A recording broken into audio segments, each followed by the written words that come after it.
Hello, everybody, and welcome to another episode of the Anita Bro, I don't even know my name this morning. Anita Bass podcast. Yes, not bass, Bass. My name is Anita Bass, your host, and this episode is a chat about life and business and get shit done and starting anything. It is titled How to Start Anything, Following What Feels Right, Regret, and Never Giving Up. So the way that today will go down is I will talk for a little less than half, and then I will get a guest on, and his name is Sev, and he is dope, and we will explain why when he gets on. So basically, we will go through the mentality that has helped me to just get started. This isn't business for me, but this can be applied to anything for you. And then the concept of following a feeling, the most common regret in people, and then what it feels like to just not give up or have that as an option. So the reason why this conversation is important, or I guess why I am even speaking openly about somewhat woke shit, is blatantly just because I can.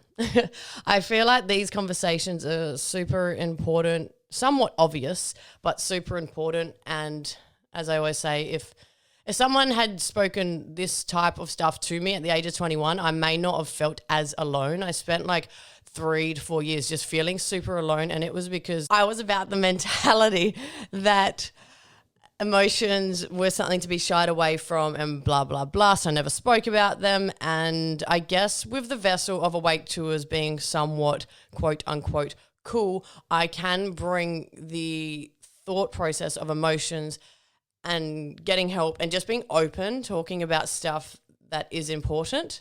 I can bring that forward to the people without people being bombarded with, I guess, what they may see as gurus or shit like that. Do you know what I mean? Like if someone normal, I'm not really that normal, but someone normal like me can be like, oh no, I do this to help me get through life.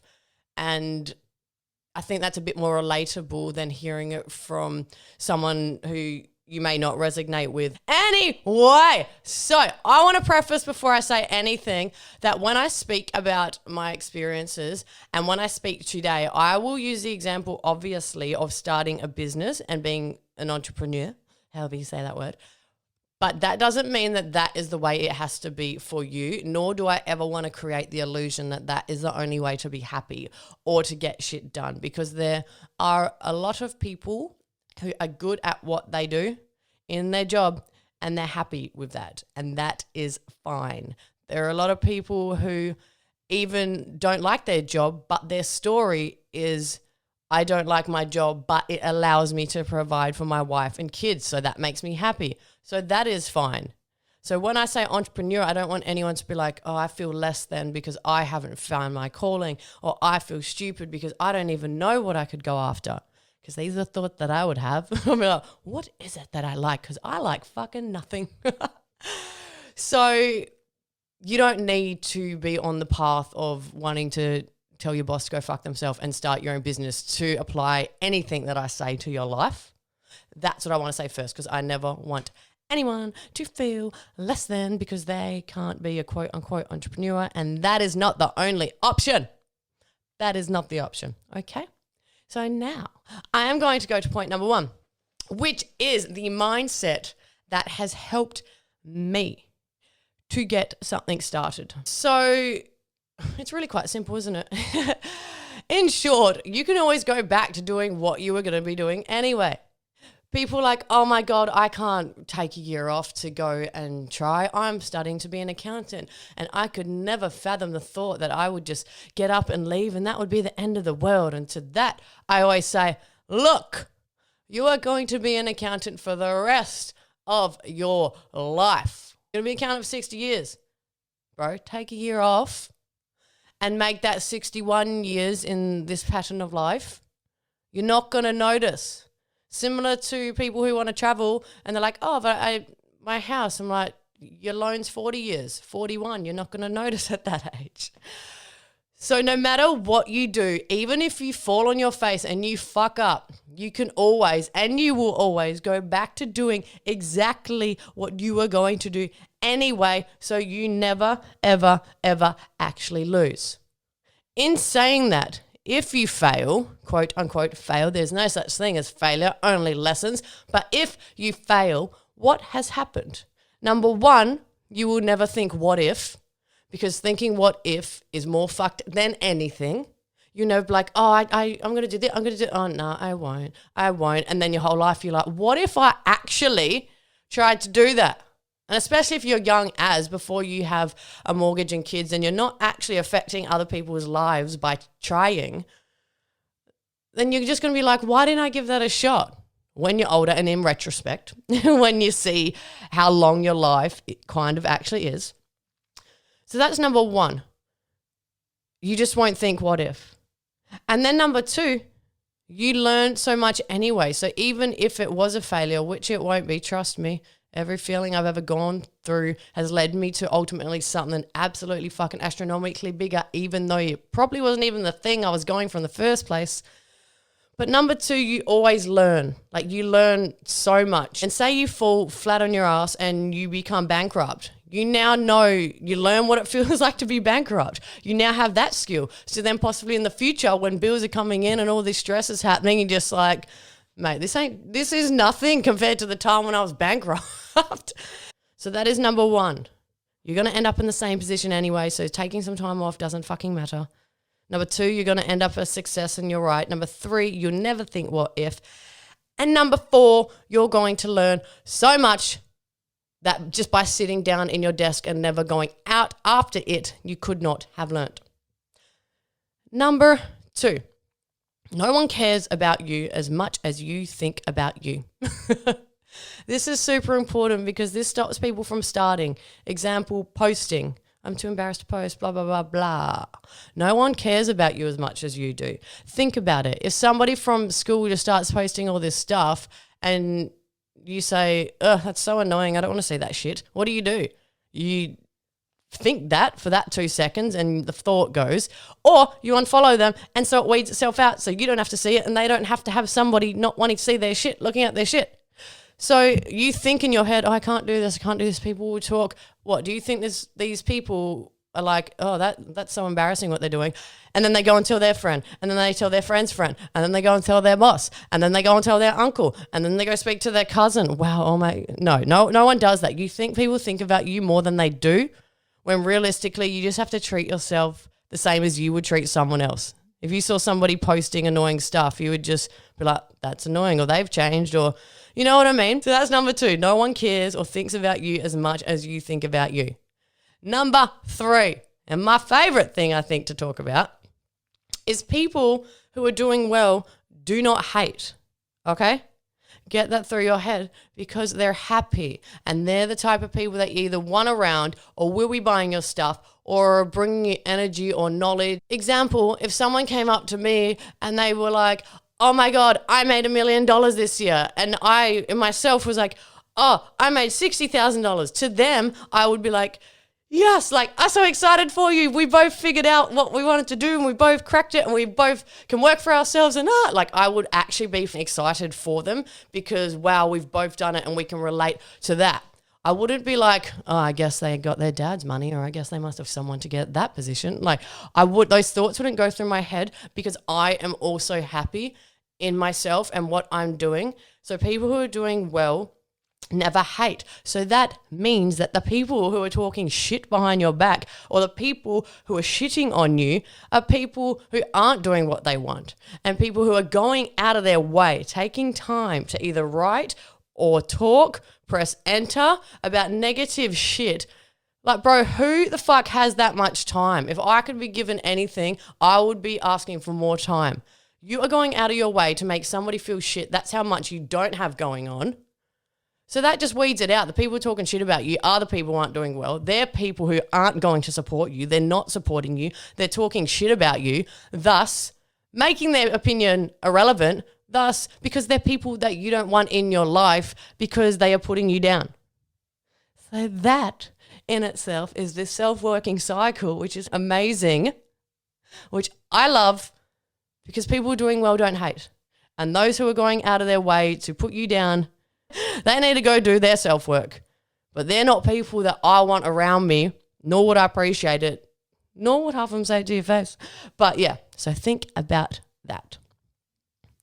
Alrighty, next up is following something what feels right. So this is just intuition, call it what you want, your instinct. You just kind of do. You feel, and you know in your heart and in your head, like I'm sure we've all had a partner that we just know is not good for us in any way, shape or form. And you just package it up differently in your brain. Oh, no, but they did this. And what about this? And what about this? Oh, they did actually do this. And then at the end, you just know in your gut, just like, bro, you know they're shit. You know they're shit for you. Stop trying to wrap it up and make it work, right?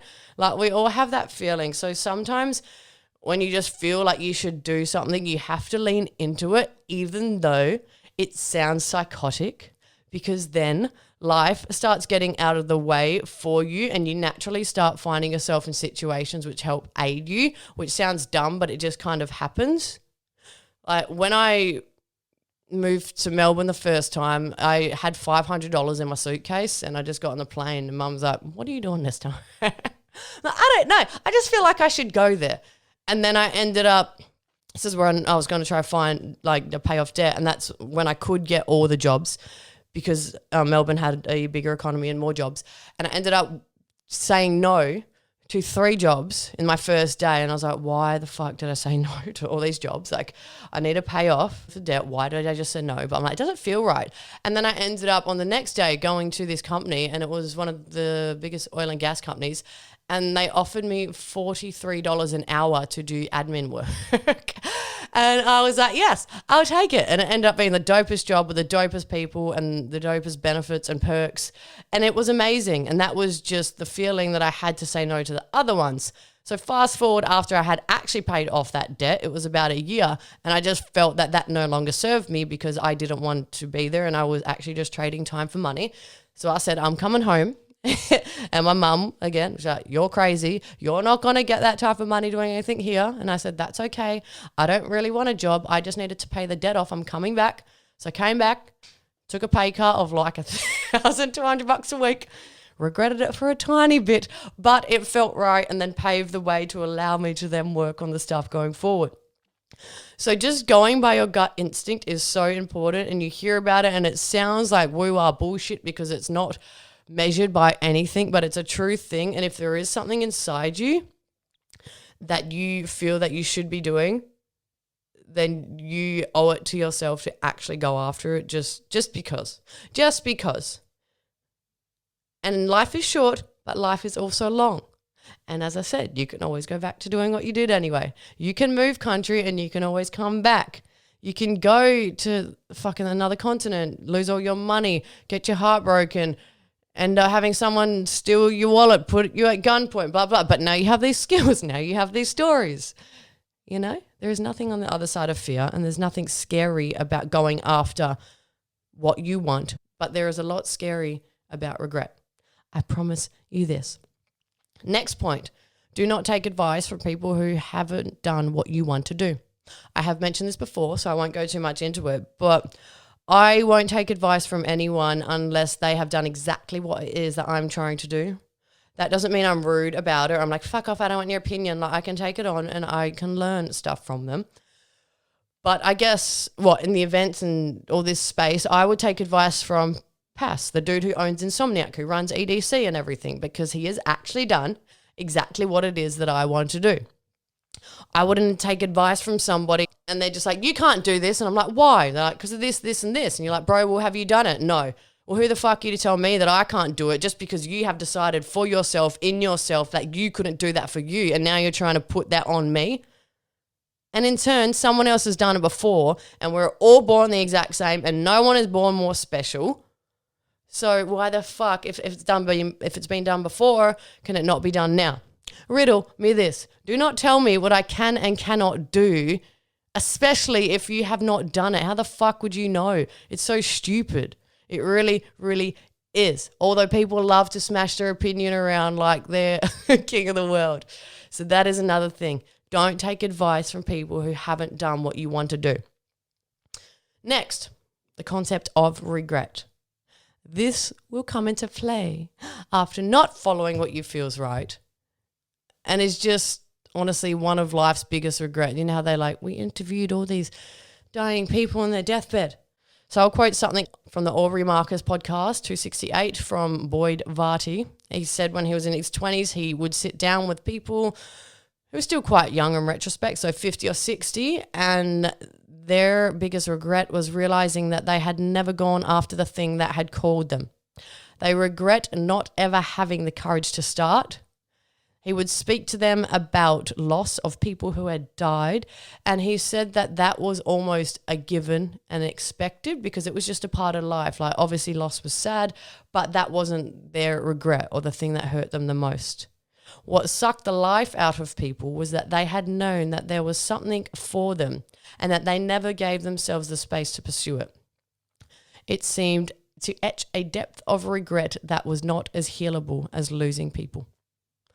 I can 100 million % agree with this, just based on the fact that, I guess because I've been so crazy to just follow any feeling that I've got based on absolutely no real logic.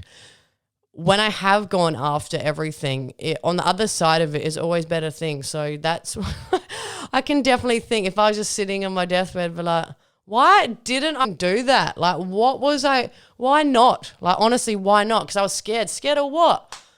There is nothing that could have actually gone wrong. And now that I know, I guess, what's on the other side of actually going after what you want, it's like, brother, imagine if you hadn't and you were still sitting at the desk on your computer, just like trying not to cry at life in general, but that job wasn't feeding your soul and you knew something was more and you could feel it and you knew that you should go after it, but then you didn't. And you didn't. And what if? And now it's almost as like I've played two parallel lives, and one is A and one is B, and one is if I hadn't and one is when I did. And when I did is fucking magical and beautiful, and I can live on my own terms and do what I want and speak to who I want and flourish, and my soul feels full and I feel happy and I can wake up, and not every morning is fucking great, but still I can be like you and get excited about the kind of work that I'm doing just because I lent into it. And in the number A, I would still just be there like, oh, there has to be something more. Look, if you feel like there is something more for you in life, in relationships, in your dieting, in your spiritual life, in your dancing, in your gym, in anything, if you feel like there is something more for you, there is. I promise you that there is. All right, my next point is about comparison, which is a reason why a lot of people don't start. You compare yourself to people. So you go on Instagram, and I doubt 10 times out of 10 you get off and be like, fuck, I feel better about myself. You never do. I never do. I've had to ridiculously tailor my feeds to only positive stuff, and still I get that whatever For You page brick thing, and it still pops up with shit that makes me feel horrible once I'm off it.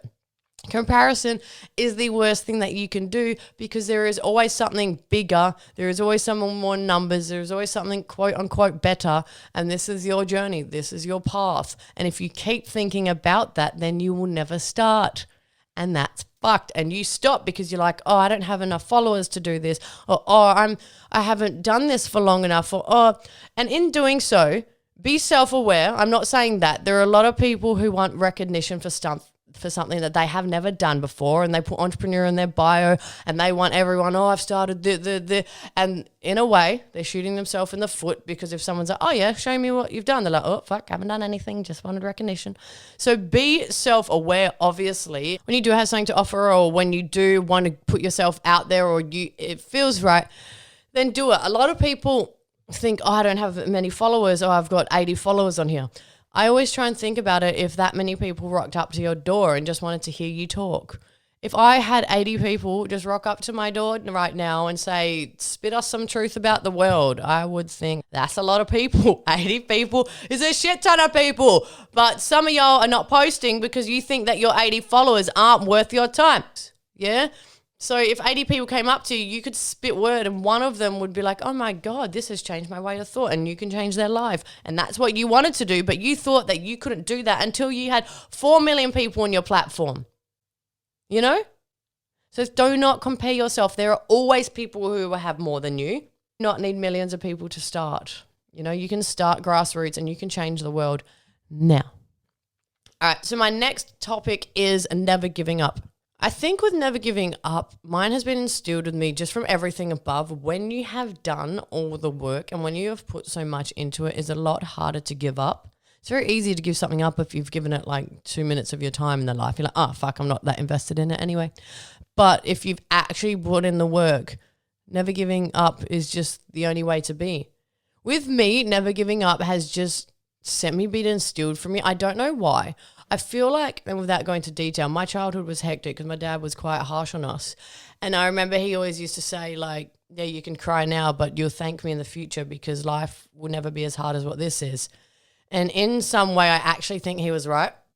So people would shit on me or say things, I'd be like, this is nothing. And it would just always just was. Like, it's just something that you had to do or someone had done it before. So, yeah, I can't create this event now, but someone's created an event before, so I'm going to do that. And just when you start changing your mentality to I get to, not I have to, and you have abundant opportunity, you will be like, well, why can't I and why wouldn't I? I will read this quote now, which I found on my screenshot from like 2015. And it says, very few people on the planet have the opportunity to even follow their dreams at all. Most people live in poverty or in communities where the repercussions for behaving how they want are a lot worse than people just talking shit. If doing what you want is an option for you, you should do it because you're one of the few lucky people who can. And even if you fail, you will be in a better position than if you'd never tried. Every horrible thing that has ever happened to me has added integrity to my art and improved my understanding of the human race.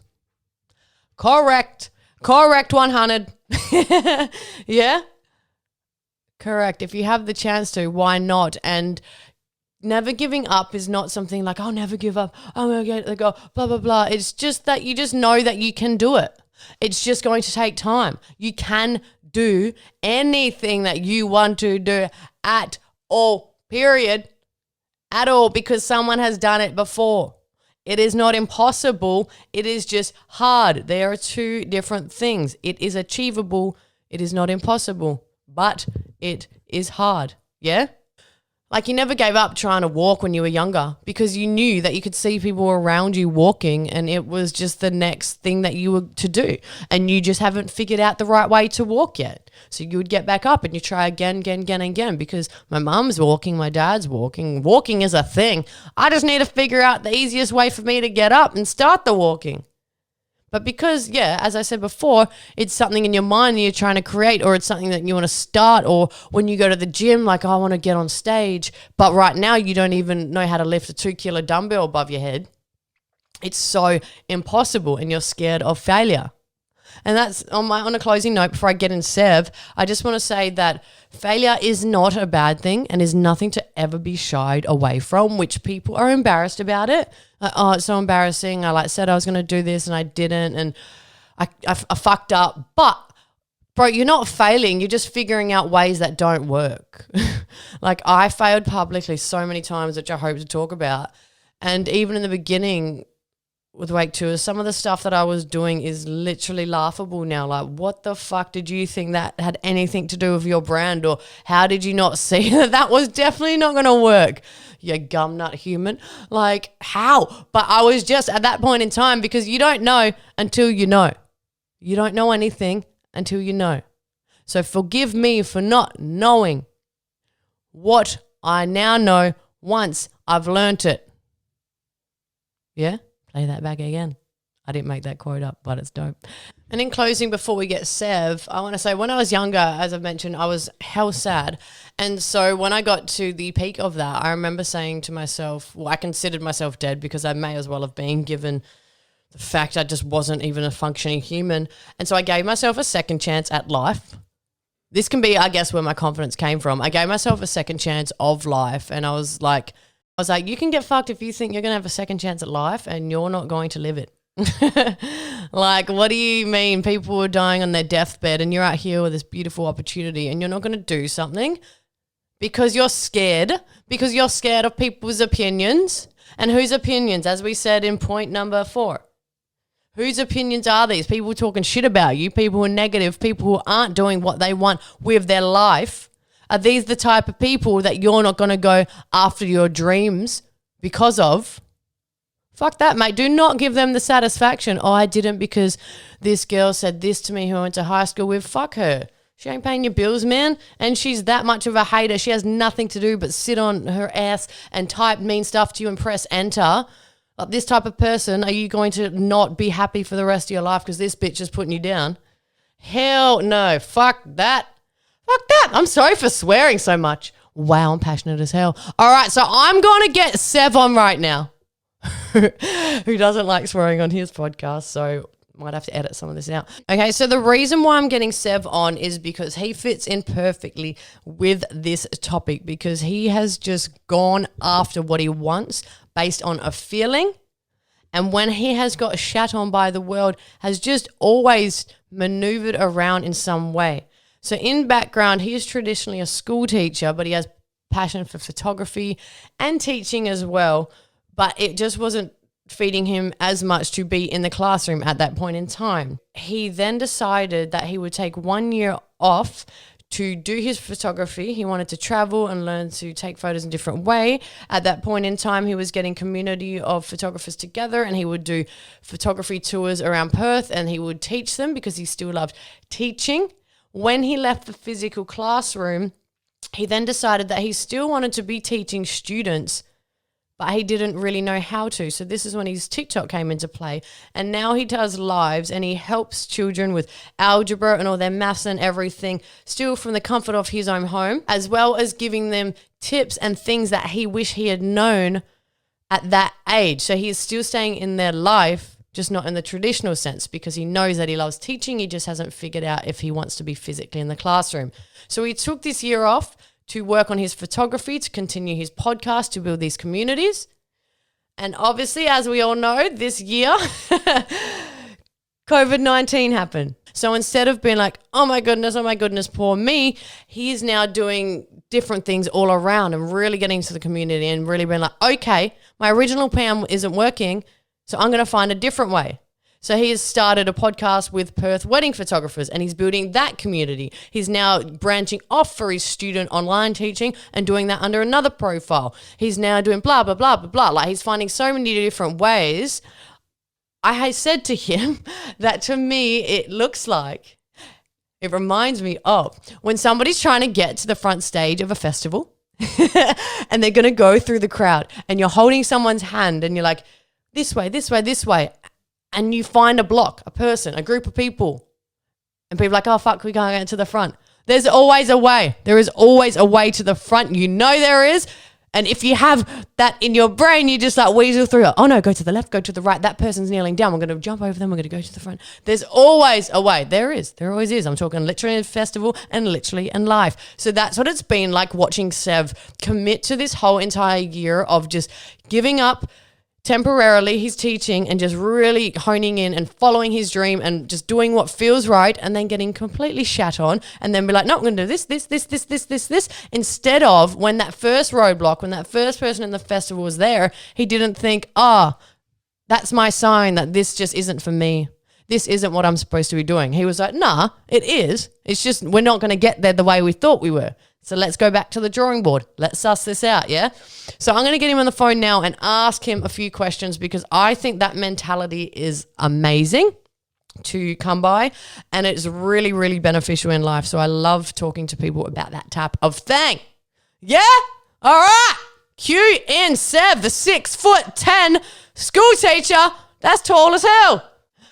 Alrighty, guys. So as promised, I have Sev on the phone. Sev, how are you doing? Yeah, I'm good, thanks. How are you? I'm not bad. So I have told the people your story and why you're inspirational and why I think you fit in perfectly with this topic of following what feels right, how to start anything, be that business, life, a hobby, etc. The concept of regret and never giving up. So question number 1, are you really 6'10"? Yes, I am 208 centimeters. All of me. I've been about 6'10" for the last 10 years or so. That's hectic. Genetics helps along the way, and it's been a good run so far. And I guess your common questions are: do you play basketball, and do you hit your head on the roof, and were you always tall? Uh, yes, everything, yes. Yes to all. My favorite one is how tall are you when you were 12? Especially when the kids asked me, I was like, oh, about your height. And then you see their eyes lit up. They're like, oh my god, I have a chance. I'm just kidding. I was probably double your height. Oh, bless you. That's hectic. I've never met anyone 6'10". Anyway, I'm struggling. Okay, cool. So my actual first question, besides your height, which I know you get every day, is, so you chose to take a year off work on your photography and really, really hone in on all of that. And the year that you chose to do it, bless your soul, COVID-19 happened. out of all the chances you could have given yourself, all the years to take off, here we go, this beautiful virus going around. So my question to you is, why are you not crying right now? Why aren't you depressed? Where does this mindset come from? And like, why aren't you playing the victim to this situation? I have seen you just swap and be like, it's all good, we're going to do this, instead of being like, oh, it mustn't be the thing for me. Photography's not it. I give up and I cry. Like, fascinated by that. The biggest lesson I've ever been taught by anyone is my uncle. He's taught me that you just got to keep moving forward no matter what, no matter what happens. And I've taken that and just ran with it big time with everything I do. If there's a problem that occurs in front of me, whether it's something like in the moment, I'm instantly thinking, okay, how are we solving this right now? Yeah. Whereas I see a lot of other people, they're crying about it, or they're stuck. They're just like looking for someone else to take the lead. Yeah. And I see myself as that person. I see myself as the one that takes the lead. And you're like, you know what? I'm not going to wait for someone else to do it. And especially my case, my business. Yeah. No one else is going to do it for me. This is kind of like a blessing in a way, because it shows, it gives me like a sense of belief in myself, and tests me in how true of a character I really am to push through this. Yeah. Because I think like the whole the survival of the fittest thing, it's a touchy subject, but I believe in it. Like, it's true. The ones that take the lead, the ones that put their hand up the highest, will always come out in front. And being 6'10", I'm already that tall that if I put my hand up, no one else has got a chance. Yeah. Like, so, you're always in the way. It's a very good mentality to have, because, I guess as we've been talking about, people who have just shut down their profiles basically and like, oh no, like this is the end. Like, what? There is no benefit to that. Like, what? That's why people, even to me, they'll say, oh, how can you be so positive? I'm like, what other option do I have? To sit in my room and cry? Like, what can I do?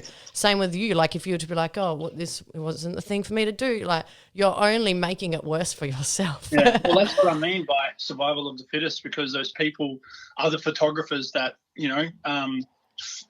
fold and shut shop. Yeah. Then that means there's more business for me when everyone comes out of it. So, that's true. that's not my problem that they're folding. Boo hoo. But for me, I'm pushing forward. I'm not going to, sit back and be a statistic. Yeah. Oh, amazing. Good. Very good way to be. Very good way to be. My next question to you is, what was the scariest thing about choosing to leave your teaching job to take this on for 1 year, given that it was obviously secure, you had studied to be a teacher, and it was allegedly what you thought you would do for the rest of your life, and maybe you will go back, but by taking this chance for a year, like, what was the scariest thing about that? Because a lot of people would never have even done that. They would have thought they wanted it and it would have ended there. I've kind of moved my pieces around the chessboard to kind of have a really easy fallback if things didn't go ahead. Yeah. But at the same time, and this was kind of my battle in my head last year, where I was like, okay, am I making it too easy on myself that if I failed, I could just be like, oh well, I'll go back to teaching.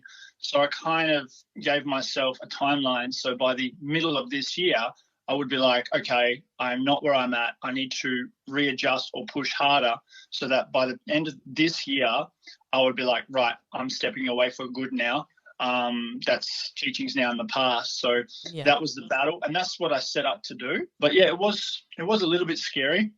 But at the same time, I don't want to live with regrets. I don't want to I don't want to go, oh my God, damn, I should have jumped shit when I had the chance, because, you know, kids come around, buying a house comes around, which is I'm not in a rush to do, but you know, as you get older, things kind of start to be restricted, which more responsibility because you're affecting more people. Exactly, but I'm not really saying that based off of my kind of experience. This is what I see other people doing, and again, I'm probably going to be different to them anyway. So I'm in the moment sort of thing, and like for the last 10 years, I think I've changed my career like over 10 times.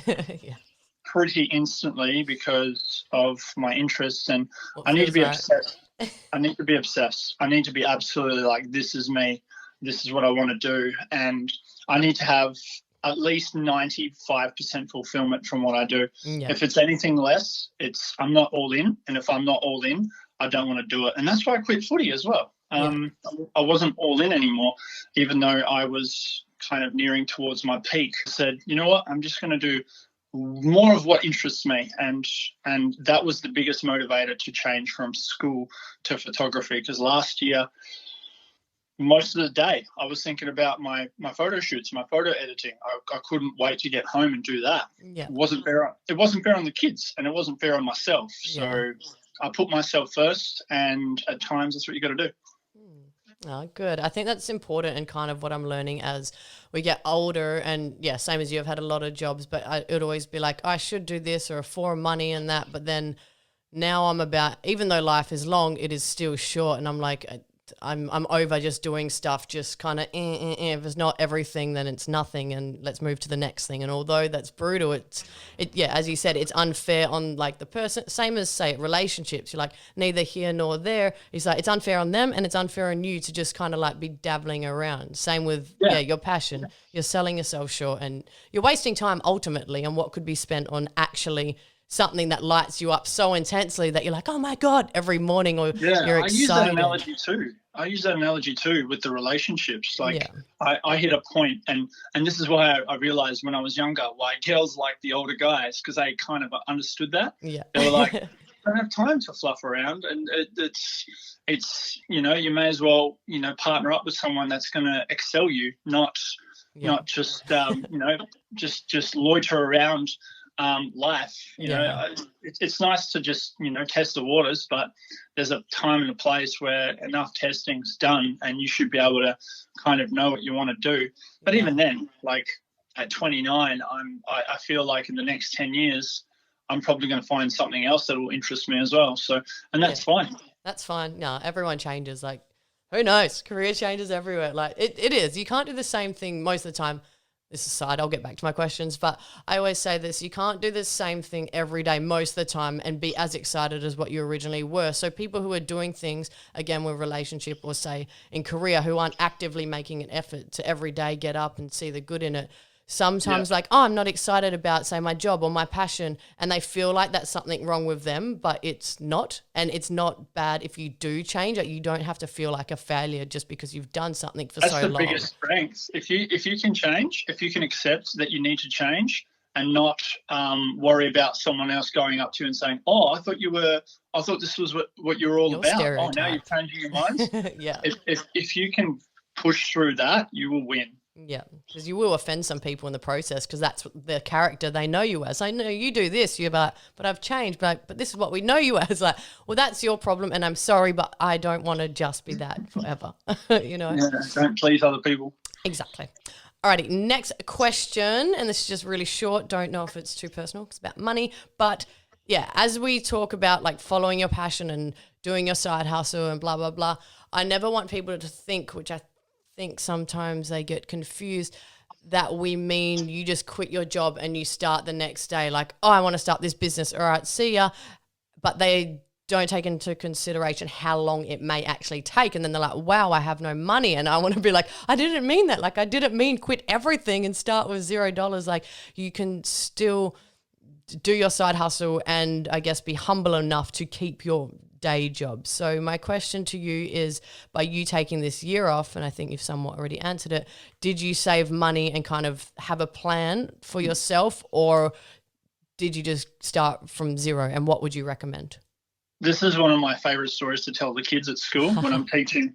the year 10s, especially when we're doing financial maths, because straight out of high school, I was in debt because I bought a car with a loan.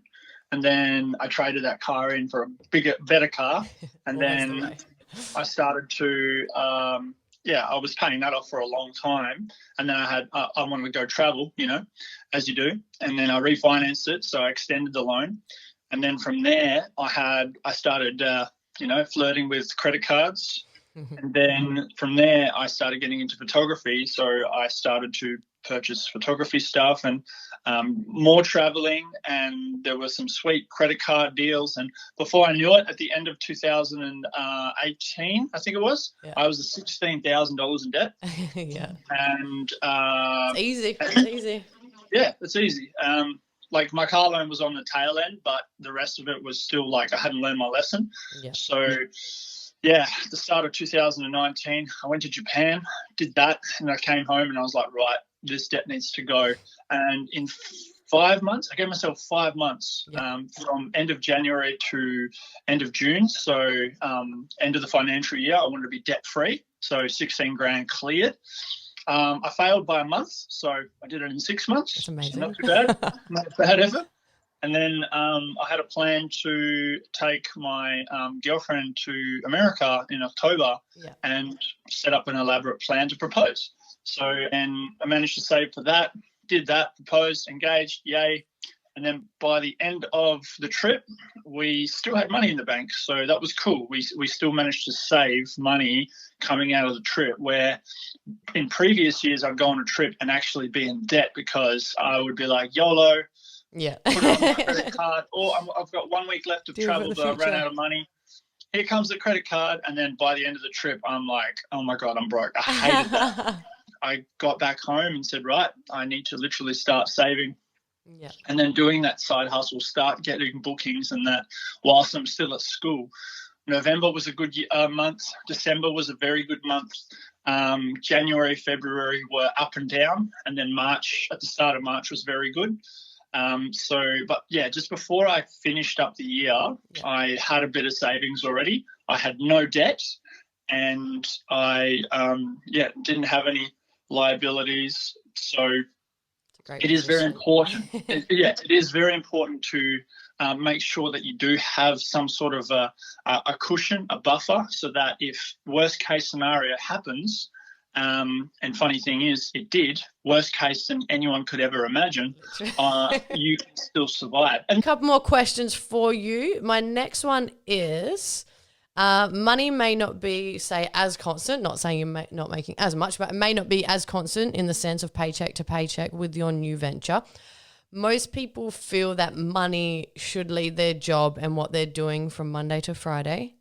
I want to know what feelings you have felt yourself, the joy and the sense of fulfillment that you have gotten from these last few months from working on your craft, which is ultimately paying you in a different way now. Like, how does it make you feel to follow what you know you should be doing, even if money isn't the driving factor? Right now, the fact that I am my own boss, I set my own responsibilities, I set my own kind of deadlines, and just be accountable for myself is really good. It can be at times a little bit tough because you sometimes relax a little bit and you need to whip yourself into shape.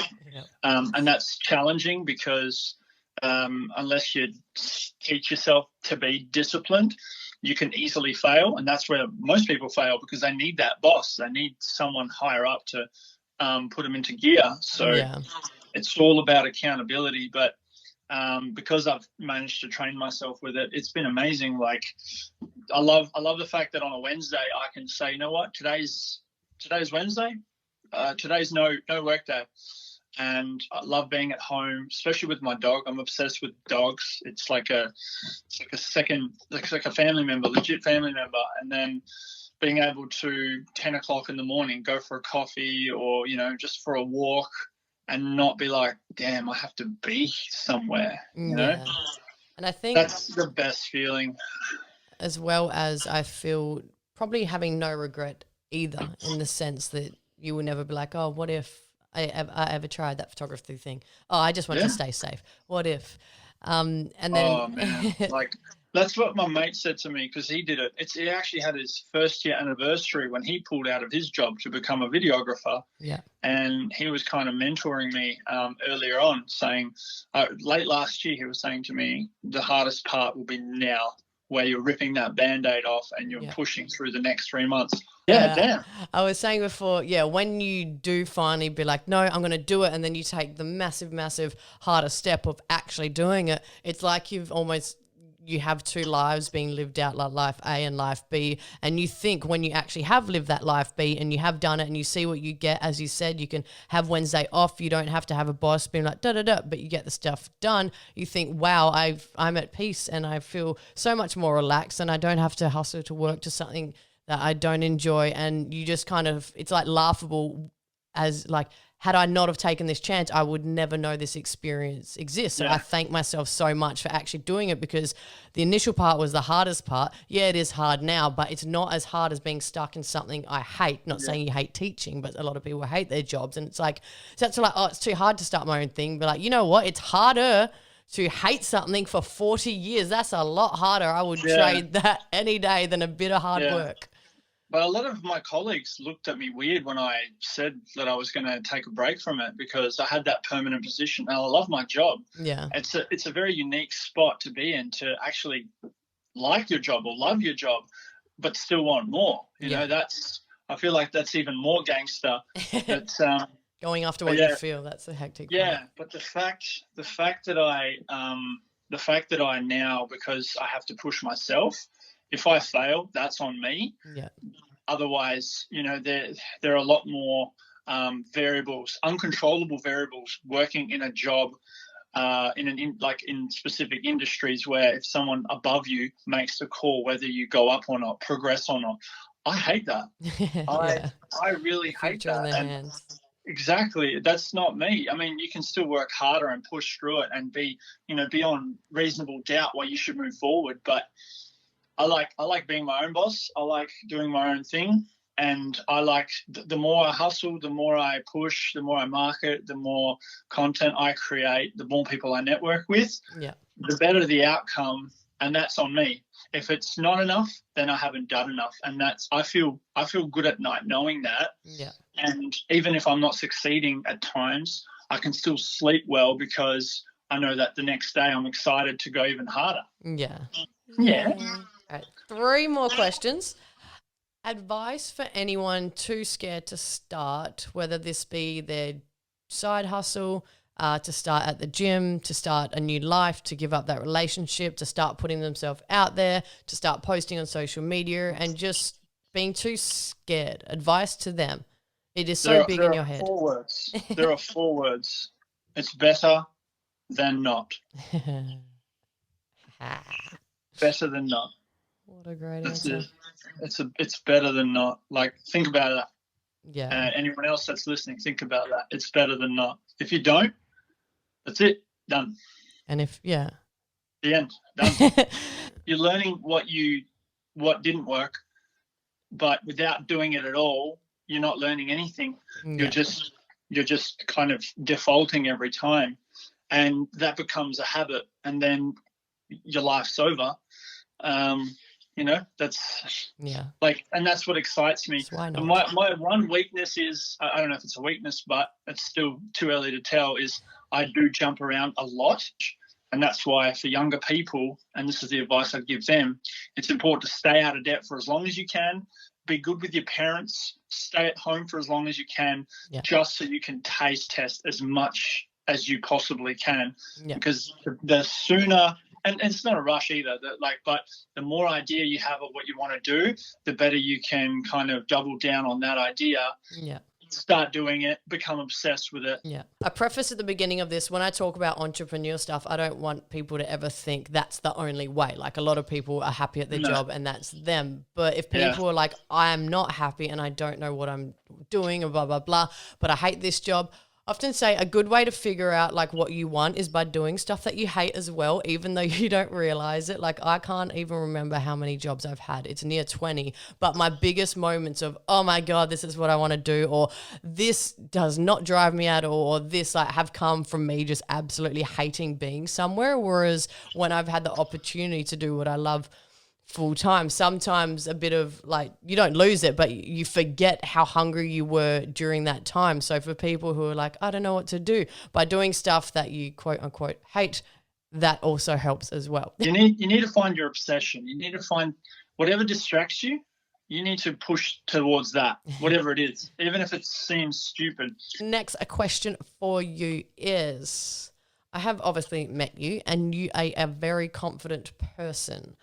I would like to know, how do you just not care about other people's opinions? This goes back to, and I wish that you asked this one first, because it would have backed off the whole question really easily. Back when I first kind of realized that I was going to be taller than everybody, I kind of accepted it really early, and Mum helped me with it too, because she's the biggest influence for me. She said, don't care what other people think. Mum always said, you know what? If someone says that you're tall, if someone says that you're too tall, that's a statement. That's not a question. Yeah. Move on with your life. Keep going.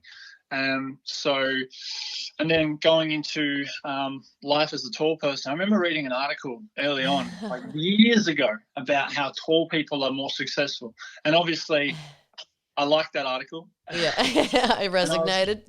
But I was like, why? Why is that the case? And then the more and more I kind of experienced life, really observed life as a tall person, the more I realized I'm more noticeable. I'm the first one people see.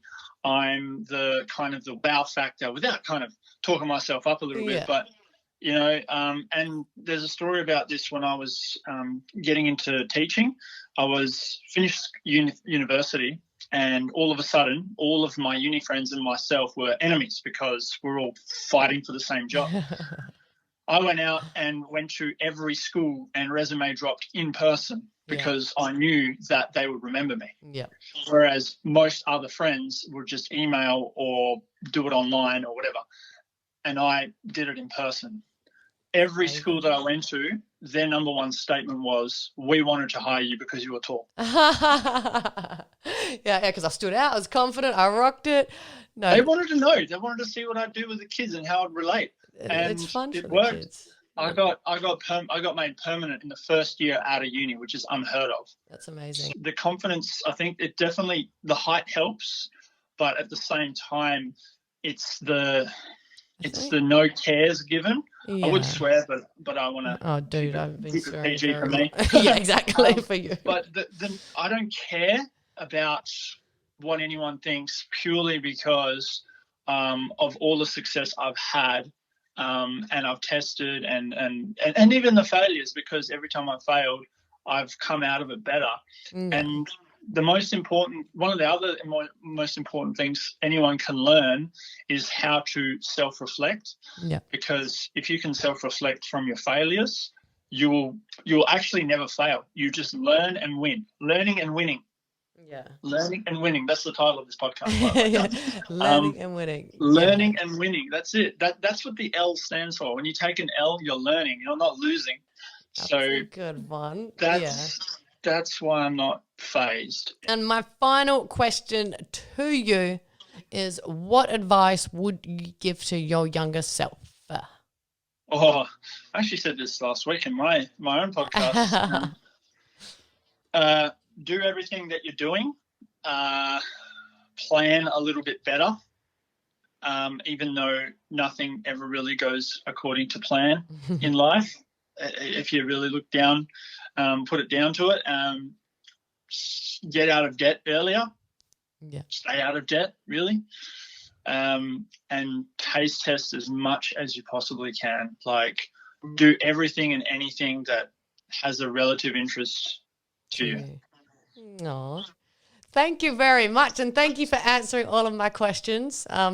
Always. Yeah, I think you're a perfect candidate for this topic. And yeah, just Sure. goes to show always following what feels right, whether it doesn't make sense to people around you, or you have people telling you it's silly, or it may not even make sense to you, but just going off a feeling, ultimately leading to you feeling fulfilled, not having regret, not being old and thinking, what if? Yeah, the word if Feed your doesn't soul. exist. Literally. Alrighty, well, thank you so much for your time today. We'll wrap it up there. This is a long No one, but worries. it's dope. A lot of good information in here that a lot of people are going to be able to use. So I appreciate you and your self. I was going to say your 6'10" self, but I've already drilled on your height enough. Alrighty, well, I'll speak to you soon and have a wonderful day. Alrighty. Thanks, Anita. Bye-bye.